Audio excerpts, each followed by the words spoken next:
Hey, good afternoon, folks. This is Bill Costanzo, Livestock Guardian Dog Program Specialist for AgriLife Extension. Today we are doing our 40th Facebook Live Q&A session. Before we get started, I want to thank our sponsors, Lone Star Tracking. If you're looking for any type of GPS tracking service or GPS trackers, I would encourage you to reach out to Lone Star Tracking for those. They've been a great company to work with the last 6 years. Also, our sponsors of Spot On Fence. If you're looking for any type of virtual fencing system, I would highly recommend checking out Spot On Fence. They've been working with us for the last 2 or 3 years, and we really like their collar for working with training on our guard dogs. Also, the Sheep and Goat Predator Management Board for providing funding for this program. And so, if anybody has any questions that's logging on, feel free to post those in the comments, and I should have time to get to those today. I think we just have 3 questions to respond to. So, first question is from Miriam Lavacott, and she has a livestock guardian dog male, about 10 months old. It's a Great Pyrenees Caucasian Shepherd mix. She says she's tried everything to keep him in with the sheep. She's put a tire drag on him. She also tried a dangle stick. She shocked him, and she says the only thing that seems to work is keeping him cabled in the middle of the field. She hates leaving him like this, but he can't be out and about with the other unspayed ranch dogs. She says that he goes a little stir crazy when I let him go, and he chases the sheep all over the place. Well, Miriam, he's likely going kind of crazy and running all over the place with the sheep because you're leaving him tethered up so much. And that's a problem with young dogs, is that they're building up a lot of energy, and they've got to release it somehow. And it's either going to be running, or they're going to be chewing on sheep or chewing on goats, and chewing tails off, chewing ears off, those kind of things. And so the more time that you can allow him off of that tether in the middle of the field, the better off it's going to be for him, and for your livestock. If you can do some daily leash training with him, take him on walks, for as long as possible, there's nothing wrong with doing that, and that'll be beneficial to him and for you. The other question that I guess was a question that I had for you, Miriam, and so if you're logged on, feel free to answer this, is, I was wondering if you've tried an invisible fence system of some sort, or, having some hot wire around the bottom and the top of the fence that, has been containing him. If you haven't, I would strongly encourage you to, use some sort of virtual fencing collar for him. As I mentioned, we've been working with Spot On Fence. We've also been working with Invisible Fence brand, and both of those collars really work well. They have about a 3-day battery life on them once the dogs are trained to them, so you do get some decent life out of it. And there's really just some kind of minor pros and cons between the 2 collars. My personal preference, and not because Spot On sponsors the Q&As, but I do think Spot On has a better collar. Now, I know that Invisible Fence just came out, and I don't even know if it's actually on the market yet, but they just came out with a new collar, which is basically a duplicate of the Spot On collar. I mean, almost exactly. And so once we get our hands on that, we'll definitely test it. But I do prefer the Spot On collar, at this point. And so I don't think you'll go wrong with either one of those for using an invisible fence collar to try to keep this pup where he's supposed to be. The other thing that I would encourage you to do, since he's already 10 months, I'd make an appointment at the vet and get him in by 12 months at least to get him fixed, so that he can run loose and be with the other dogs that are on the property and not worry about getting them bred. There's no reason you have to wait longer than that. I know about all the research with large breed dogs, but if you really dig into some of that stuff, one, none of it was done with livestock guardian dogs, and 2, the biggest issue with guard dogs is them roaming, and a lot of times guard dogs roam because they're looking for a mate. And so as long as he doesn't have any current structural issues, he's not going to probably develop any, because you get him fixed at a year old. And so those would be the things that I would recommend, Miriam. If you are logged on or you get on at some point today, feel free to, respond to some of those, and I can maybe help you out a little bit more. The next question we have up is from Shannon Adamson. And so Shannon has a 1-year-old Maremma dog who's recently had some bear encounters overnight. And she did send me a video from last month of the confirmed bear encounter, which I appreciate the videos. So if y'all have videos, please send those in. It really does help me out, provide you with better answers. During the day, her female sleeps under the deck, kind of in the backyard, while the goat herd is grazing in the front of the house. We think that she might be choosing that spot to better anticipate another bear encounter, since the bears have approached each time from the back of the property. But we're concerned that by sleeping away from the goat herd, she might miss aerial predators or some other threats. So is this normal instinctual guarding behavior or something we should try to change? Also, how many hours per day should a 1-year-old Maremma sleep, given they need rest but also need to stay alert to guard their goat herd? So Shannon, I would say that, since the dog already had an encounter with bear, and they continually come from the back of your property, I would say that your guard dog is sleeping under the deck so that she can kind of guard that area. Now, obviously, while she's sleeping, she may not be able to, detect a bear coming into the property and stop it before it gets there. But I would say it's definitely a guarding instinct for her to do that.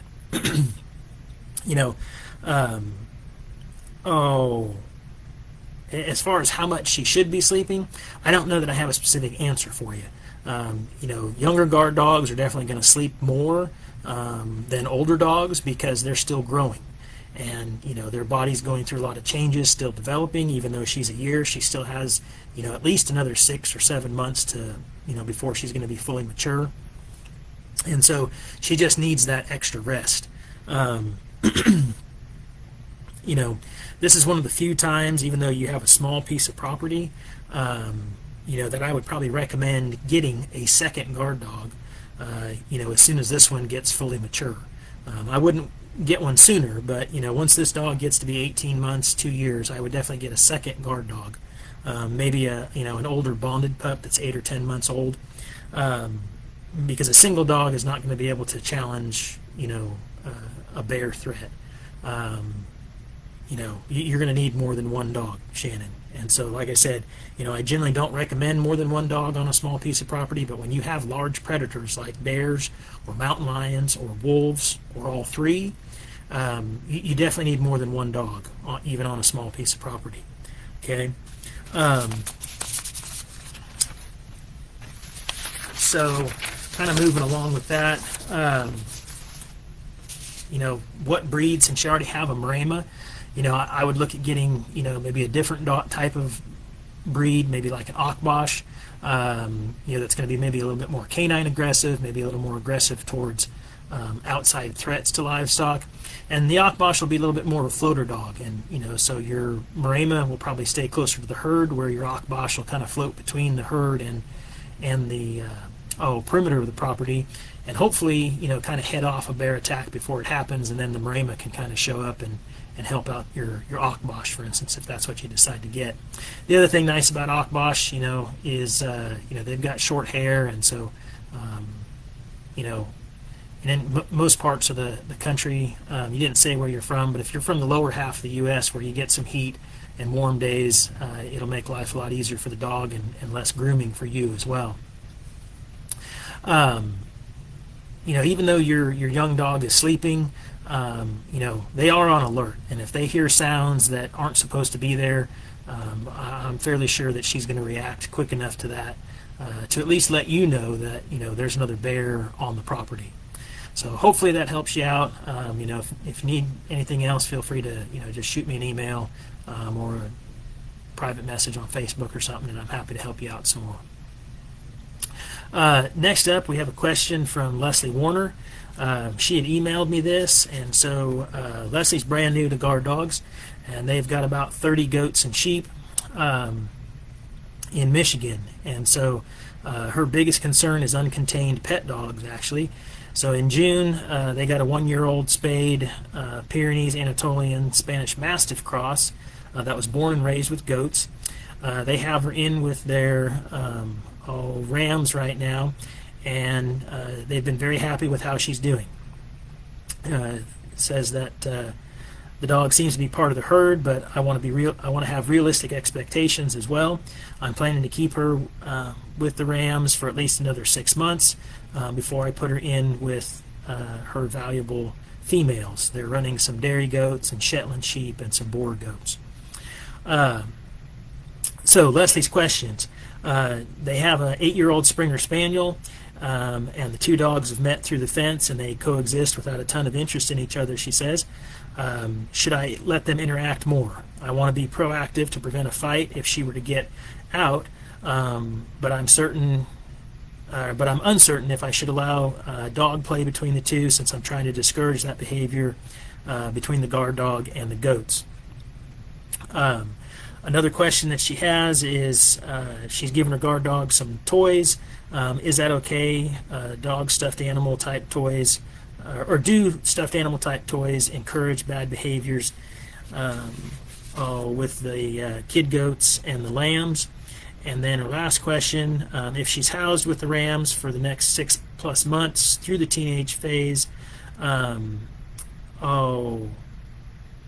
should she be concerned that the dog will only bond to those individual animals when she plans to transition to the females later? Should the dog have supervised time with the rest of the herd to keep her interested in everyone? So those are some great questions, Leslie, and feel free to continue to reach out. I'm happy to help you as much as I can since you're just starting out. What I would say with your first question about the Springer Spaniel, I think some interaction is good, but I wouldn't encourage like dog play. Because in my opinion, that's going to encourage that type of play, with your livestock, which you definitely don't want your guard dog doing because it'll injure your livestock. Rough play is one of the biggest reasons that guard dogs end up killing livestock, is because they get too rough with them, because they have that puppy energy, and they're taking it out on whatever's closest, and that's generally livestock, and that's not a good situation. So while yes, I would continue to have them interact across the fence line, or even if you're bringing your guard dog into the area where your Springer Spaniel is, or vice versa, I would have one of them on a leash and let them interact, but I wouldn't do kind of unsupervised playtime for sure, or any playtime actually. As far as the toys, I don't think there's anything wrong with doing that, to allow that dog to burn off some of that excess energy, because if it's not chewing on a stick or a toy of some sort, it's probably going to be chewing on one of your animals, which again is not a good thing. One thing that I've encouraged folks for a while to do, and I would make the recommendation to you as well, is go down to your local butcher shop, or sometimes even if you've got a good grocery store that actually has a butcher in it still, and get some cow leg bones, and have them cut off the knuckles at each end, and break the middle section down into a couple pieces. Throw those in the freezer, and then during the warm summer months, give one of those to your dogs a couple times a week. That'll help them burn off some energy of just chewing with their mouth, and it also kind of provides a nice cool treat that'll help cool them down in the summertime.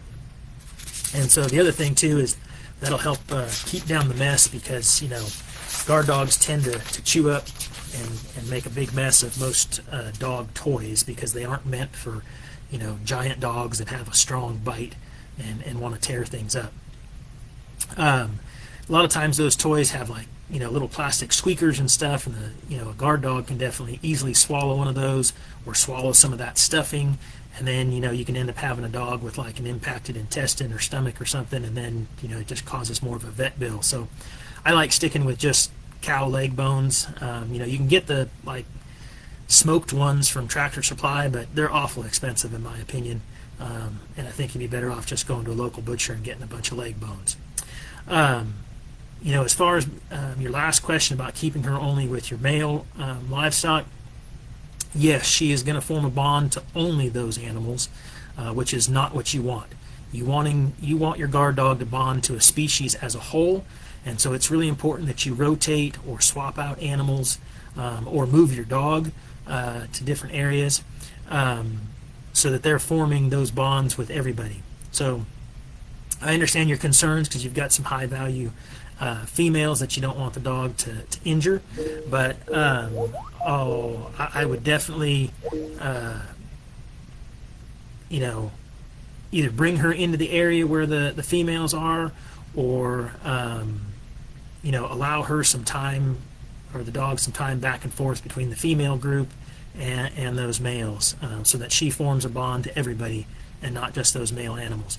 Otherwise, what can happen is when you put the males in with the females, she might keep those females away from the males, even when they're trying to breed, because she might think that one is attacking the other, and that creates a whole bunch of other problems that are difficult to stop and you don't want. So those are my recommendations to you. Again, feel free to reach out to me if you have any other questions. I don't see any questions in the comments today, so I think we're going to go ahead and wrap up this session. I do want to thank everybody that follows our page real quick.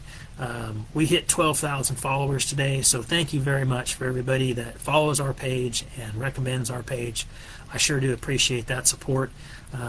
Know that when you following our page doesn't sound like a lot, but we use all of those followers from Facebook, from Instagram, from YouTube to show the reach of this program when we're applying for grants to continue guard dog research, which in turn helps you out.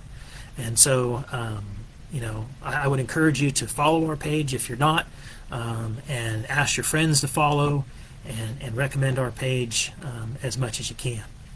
So, again, I do want to thank our sponsors, Lone Star Tracking. Again, if you're looking for any type of GPS tracker, reach out to Lone Star. They also have some new tank monitors that they're offering, and we've tried those out and they work really well. It helps you monitor the water level in your tanks remotely. Don't forget to check out Spot On Fence if you're looking for some sort of virtual fencing. And again, I want to thank the Sheep and Goat Predator Board for their funding of this program the last 6 years. Our next Q&A session will take place on Thursday, September 4th at 3 p.m. So if there's no more questions, again, thanks everybody for following our page and supporting the program. This is Bill Costanzo, AgriLife Extension Program Specialist for Livestock Guardian Dogs. Appreciate everybody for watching. We'll see you next time. Bye-bye.